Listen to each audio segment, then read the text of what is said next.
Welcome to my other show, Muse. My name is Susan Rushton, and this is the show on which I'm privileged and tickled and delighted to interview local artists of any stripe, of any sort, of any kind. And today I get to interview Kristy Oshiro of Placer, among other things, Placer Ume Taiko at Placer Buddhist Church in Penryn. She is a taiko master. Is that what I can call you, a taiko master? Or well, I wouldn't call myself a master, but taiko drummer. Okay. Yeah. Okay. Are there other taiko drummers whom you would consider masters?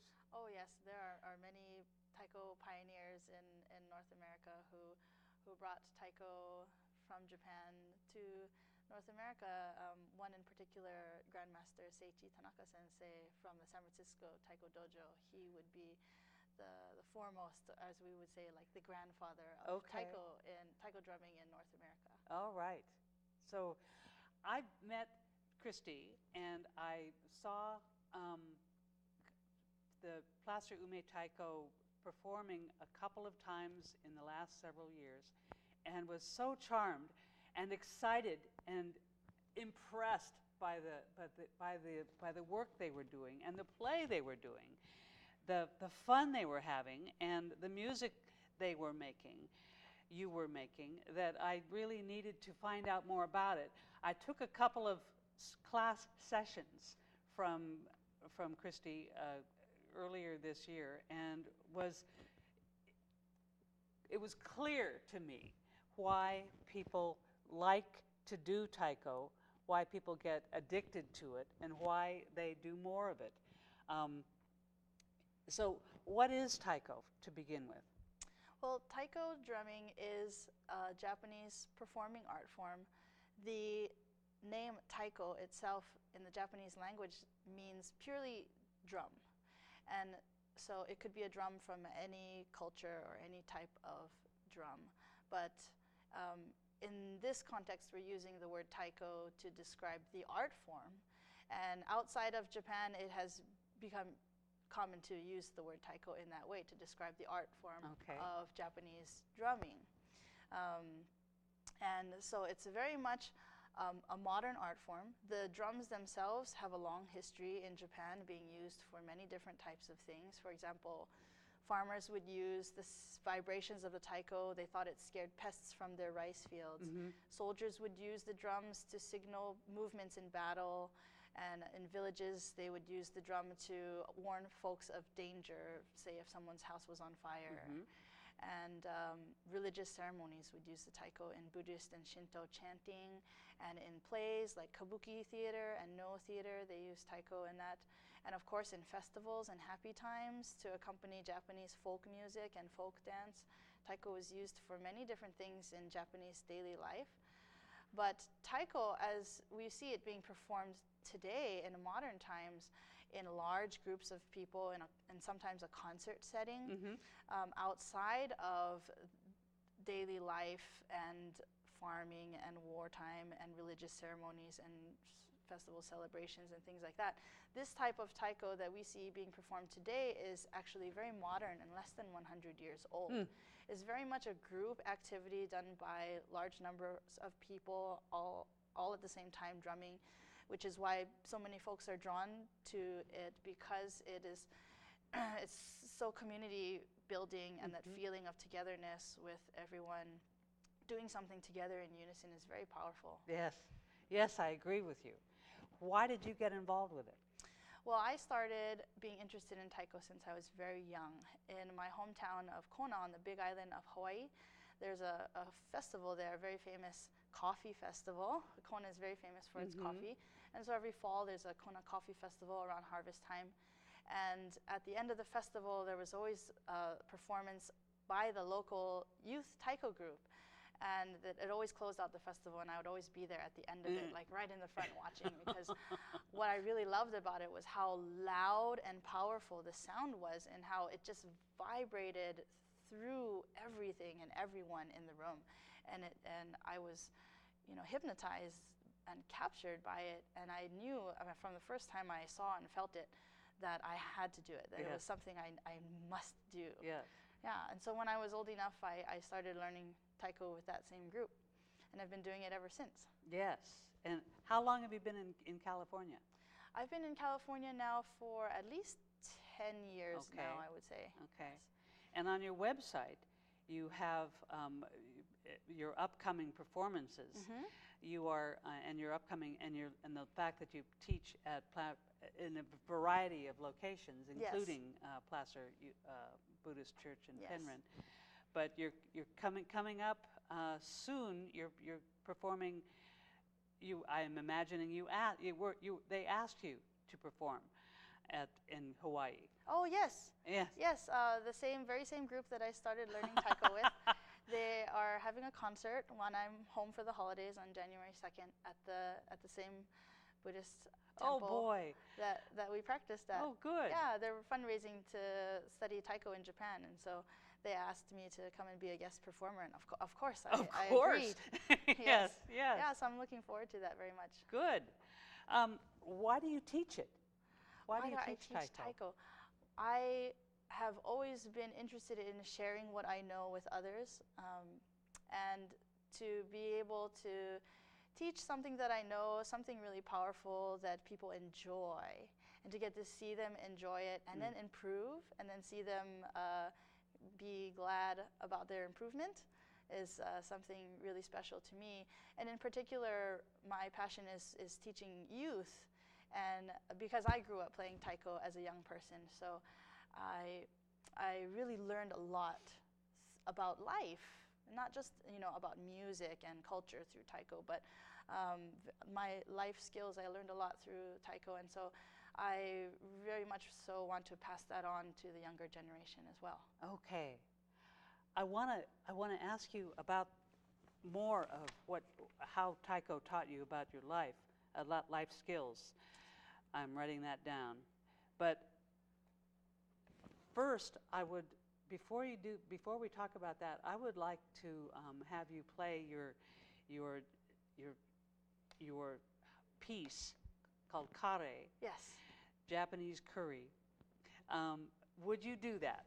And we have to recognize that this is taiko is not really a solo instrument, correct? It can be, and because it's a modern art form, people have their own innovations and ways that they use the instrument for performing or collaborating with other artists and music styles. So I wouldn't say that it's not a solo instrument. It can be, but most people's first encounters with a taiko performance is with a large group performance. Yeah. Yeah. Okay. So when Kristy is playing, imagine, in addition to her playing, to your playing, that there are 15 people with her playing the same thing. Yes. Okay. So please play your Japanese curry, kare. Yes. Thank you.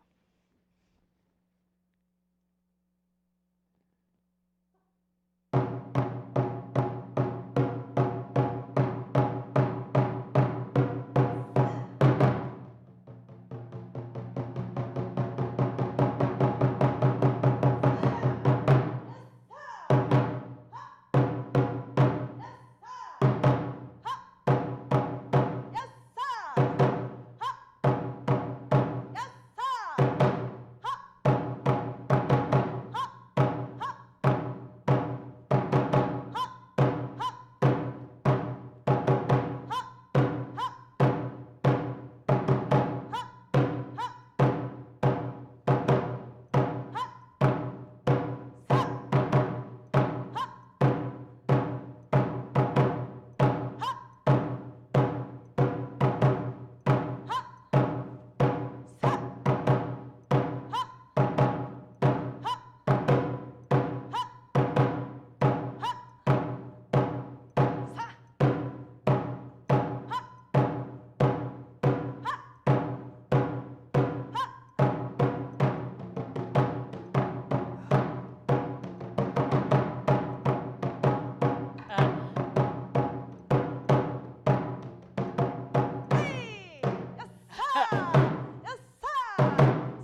Thank you, Kristy.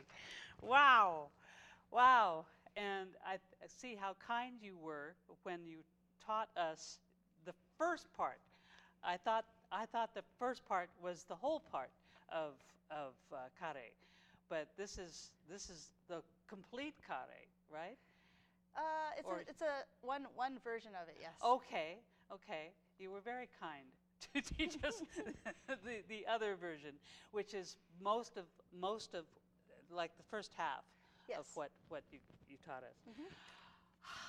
And it takes a lot of time, a lot of practice, a lot of watching, a lot of counting, a lot of thinking, and in addition to a lot of thinking about where am I now, one also must, as you have pointed out several times to me, you need to hold your bachi.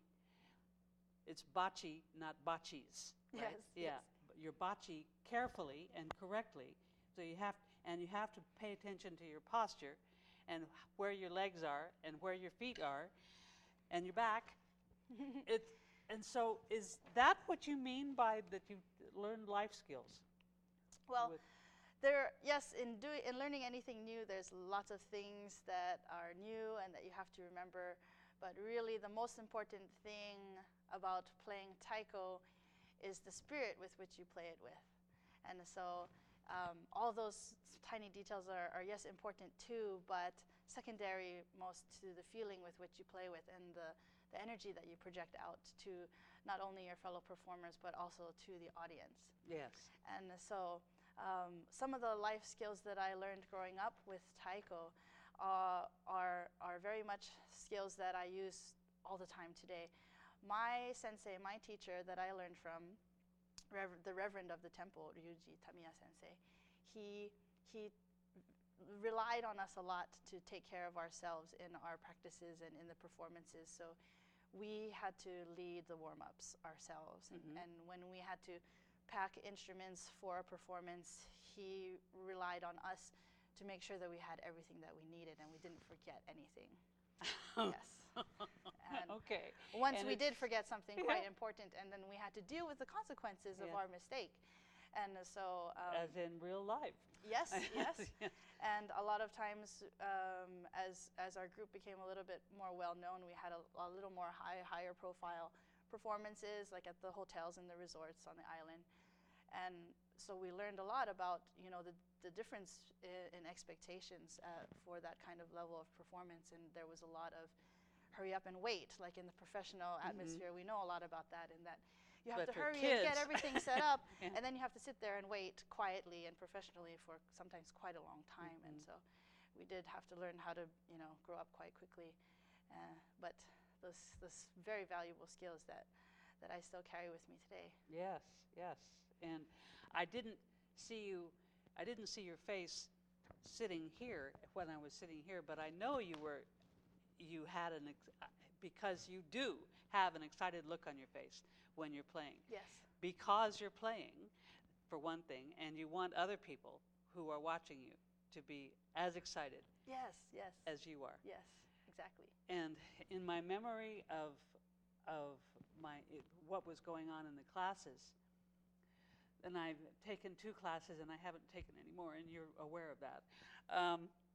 But when we got things right, when we were playing as in unison, and we were all remembering the right things at the right time, and gosh, that was fun.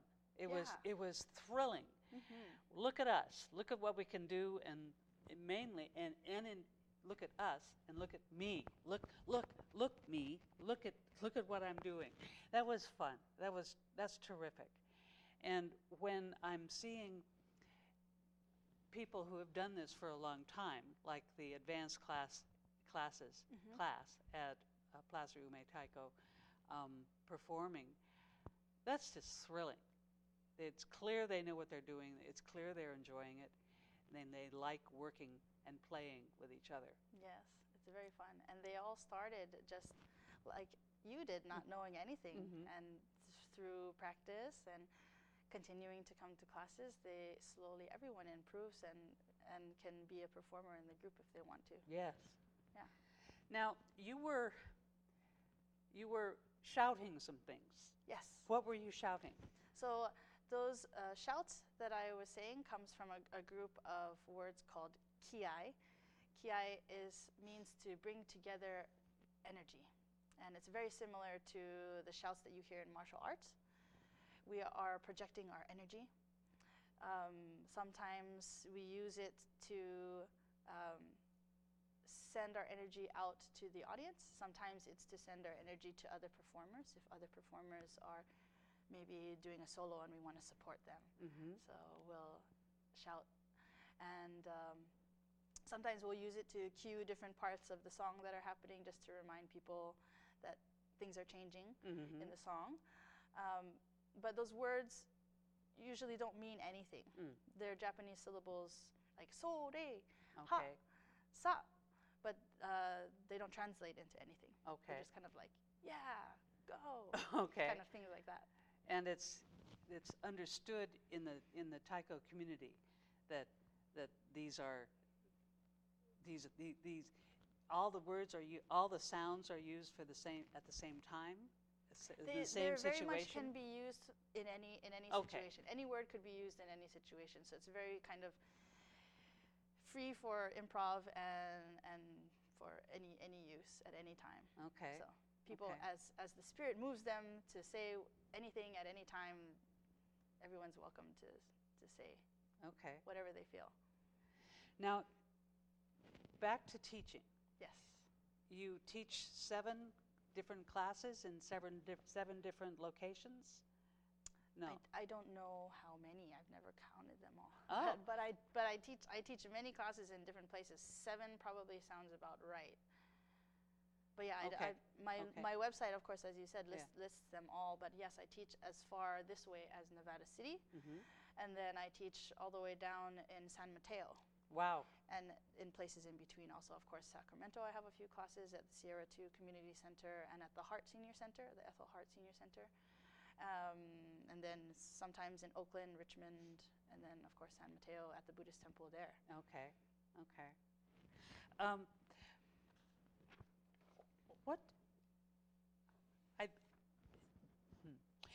Is there a goal of taiko aside from? Well, I think that within each taiko group, and then again within each taiko player, they have their own unique goals. As far as the art form itself as a whole, I wouldn't be able to speak for the goal of the whole art form itself. But in my case, my goal for myself as an artist and for my students is to have them learn as much as they can about the art of taiko and as much as I can teach them in a fun and positive learning environment. Okay. So an activity that is something fun and educational that anyone can do. That is my passion, is to share that with others. Great. Okay. Would you? This is a surprise to you and to those in the control room. But would you stand up again in front of the drum? Yes.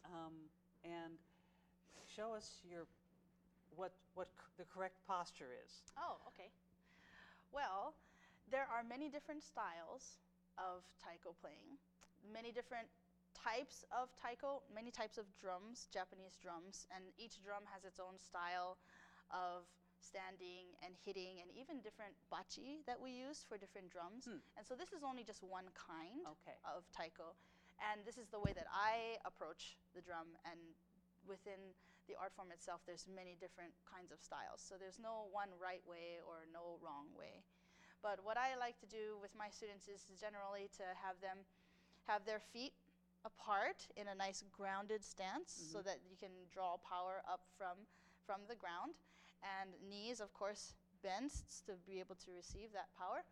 And then everything, hips and shoulders, face the surface of the taiko, and we stay a nice arm's length away from the drum so we can extend nice and big when we hit it. And you look so fluid when you do that. And Well, I've instead been of playing for a long time. Yeah, yeah, yeah, yeah. Yeah, it takes a lot of practice, but over time, it comes. Yes, and you're talking about gaining energy from the ground, right? Mm-hmm. And in my memory, being over 65, and when I was stopping, we were resting. Mm-hmm. I used my drum, my taiko, to help to lift myself up,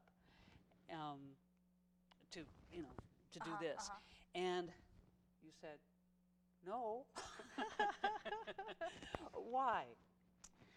Well, in the Japanese tradition, in the Shinto religion of Japan, which used to be the most common religion, it may still be, no, probably Buddhism is now bigger. But in the Shinto religion, it is believed that everything within it has a living spirit, whether it's animate or inanimate object. And so in that tradition, especially since our instruments are very valuable to us and we want to treat them with the appropriate respect and care, not only the drum itself, but also the stand it sits on and the bachi that we use to hit the drums, we all try to treat those things as if they were alive, as if they had a spirit within it. And so in that way, I like to tell my students to treat our equipment as if they were like your grandmother, right? Mm-hmm. So you wouldn't push on your grandmother Okay. to get yourself up, yeah. and you wouldn't, leave things on it as On if it were a her, table, yes, and okay. you wouldn't like push her around with your foot or anything like Right, that. right. So always, if you keep that image in mind, then you'll be set. Yes. Always. And so if you're taking a rest, you put the bachi under the taiko instead of on top of the taiko. Yes. Okay. Yeah. So there's more. This is what is it? Life skills. Yes. Treating your things with care so that they'll last a long time. Yes. Yes. How many? Speaking of lasting a long time, I've heard that the bachi don't last as long as some people's interest in taiko. Oh, sure. It depends. It depends on what kind of wood it's made with and how often you use them. But yeah, they usually need to be replaced every few years or so. Mm-hmm. Yeah, because as the wood chips away, it can also damage the head of the taiko. So as long as we keep the bachi in good condition, then the drums will also last a lot longer too. Yeah. Okay. Okay. Is this your drum? Yes, this taiko is mine. Yes. Do you have others? I do have others. Yeah, Are they bigger, smaller? Some are about this size, and most of the taiko that I have are smaller, so that they can fit in my car for classes. Okay. So I am talking to Kristy Oshiro, whom you can investigate at KristyOshiro.com or email her at KristyOshiro@gmail.com. She and I would also like to add that placerumeitaiko.org, the Ume Taiko at the Taiko group at Placer Buddhist Church in Penryn, they would also like to hear from everyone and anyone. And if my previous guest was the general manager at the State Theater in Auburn, and she said, "Wouldn't it be wonderful if Placer Ume Taiko performed at the State?" Yeah, that would be lovely. Here I am putting you on the spot, but what would there are drums of this size. And in my memory, there's someone sometimes playing a smaller drum as being the timer. A timekeeper, yes. Time. And then we also have drums that are larger than this that we play as well, called odaiko, or big drums. Okay. And is this your taiko uniform? This is one of them, yes. Okay. Yeah. What does it signify, aside from being your taiko uniform? Well, what I'm wearing right now is very modern costume. Okay. So the traditional taiko costume would consist of like a festival-styled jacket, or what we call a hoppy coat, and tied together with a belt called an obi. But sometimes that can be a little bit difficult to move in. So if I'm just by myself, I kind of wear whatever I want. Okay. Yeah. All right. What advice do you have for beginning taiko people? Well, my advice is, if you really want to do it, you should come and try it. That's usually the hardest part. Is we get students in that say, "Oh, I've wanted to do this for so long," but they just never actually got up and signed up for a class and tried it. Come and try it. Come and try it. It's you'll like it. Yes. It's really powerful. It's very easy. My approach in teaching is very gentle and supportive and positive. That's true. And the classes at Placer Ume Taiko at the Placer Buddhist Church are on Sundays. The beginning class is from 2 to 3:30, and we accept everyone from age 8 and up. Okay. We don't have a youth-only class right now, but we really do want to have one, either a toddler, parent and child class, or a little older, like an 8 to 15-year-old class. Great. Yeah, okay. if we have enough information, we'd love to have people. So you can learn us. more about placerumetaiko.org. Kristy Oshiro, thank you very much for joining me. It's been a pleasure. Thank you very much. It's been a pleasure for me too. Yeah, what a kick. Thank you for watching.